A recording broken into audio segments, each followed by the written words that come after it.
বন্ধুরা, আজকে আমরা যে বিষয় নিয়ে আলোচনা করব তা হলো আতর পুকুরে মাছের পরিচর্যা বিষয়। আতর পুকুর হলো সে সমস্ত জলাশয় যাদের আয়তন খুব কম ও গভীরতা খুব কম হয় এবং যে পুকুরে ডিমপোনাকে ধানিপোনায় উন্নীত করা হয়। এদের আয়তন সাধারণত 200 থেকে 500 মিটার স্কোয়ার হয় এবং গভীরতা হয় 0.8 to 1.2 মিটার।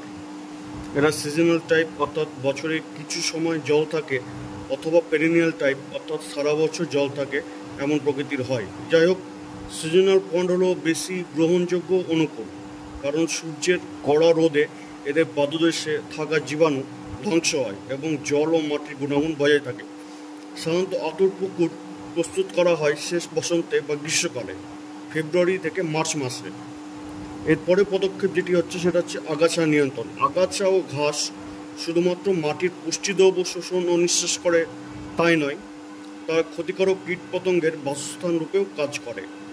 এছাড়া এদের কেন্দ্র করে এরা প্রযোজনও করে। আতর পুকুরে কায়িক শ্রম দ্বারা আগাছা নিয়ন্ত্রণ করা হয়। এরপরে পদক্ষেপ যেটা সেটা হচ্ছে রাক্ষসে ও আমাছা জাতীয় মাছেদের নিধন।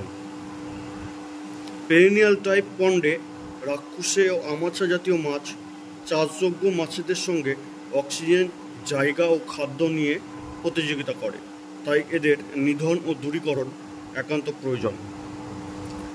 এটা সবসময় বলা হয় যে উদ্ভিজ্জ যৌগ যেমন মহুয়া খোল, চায়ের খোল, রোটেনান গুঁড়ো, প্রোটন ব্যবহার করা উচিত এসব মাছের নিধনের জন্য।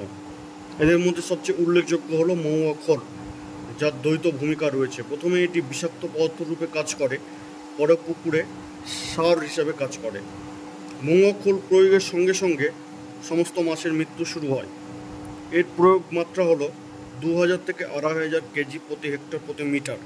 তবে যদি টাটকা মহুয়া খোল একবারে টাটকা হিসেবে পাওয়া যায়, তাহলে 2000 কেজির কমেই হয়ে যায়।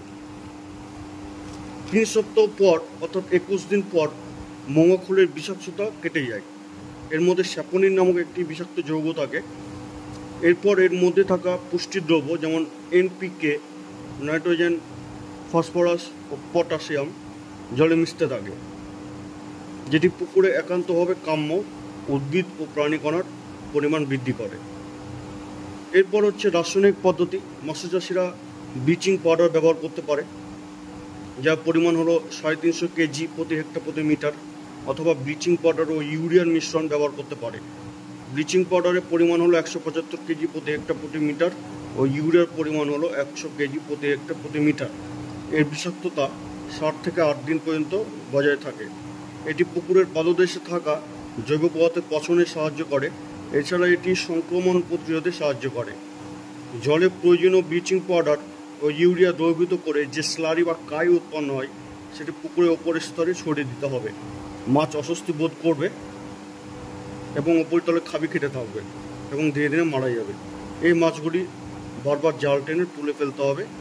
তবে একটা উল্লেখযোগ্য বিষয় হলো, এই সমস্ত মাছগুলো খাদ্য উপযোগী, মানুষের কনজাম্পশনের ক্ষেত্রে ফিট। আতর পুকুর থেকে সমস্ত আমাছা ও রাক্ষসে মাছ জাল দিয়ে তুলে ফেলে এটি আবশ্যিক কাজ আমাদের কর্তব্য যে জিওলাইট পাউডার পুকুরে প্রয়োগ করা। জিওলাইটের পরিমাণ হলো 30 থেকে 35 কেজি প্রতি হেক্টর প্রতি মিটার। কেননা জৈব পদার্থের পচনের ফলে কিছু বিষাক্ত গ্যাস উৎপন্ন হয় এবং জলের অ্যালকালিনিটি বজায় রাখতে এই জিওলাইট সাহায্য করে। পরবর্তী কোনো অধ্যায়ে আমরা আতর পুকুরের অন্যান্য যে পরিচর্যা রয়েছে সে বিষয়ে আলোচনা করব।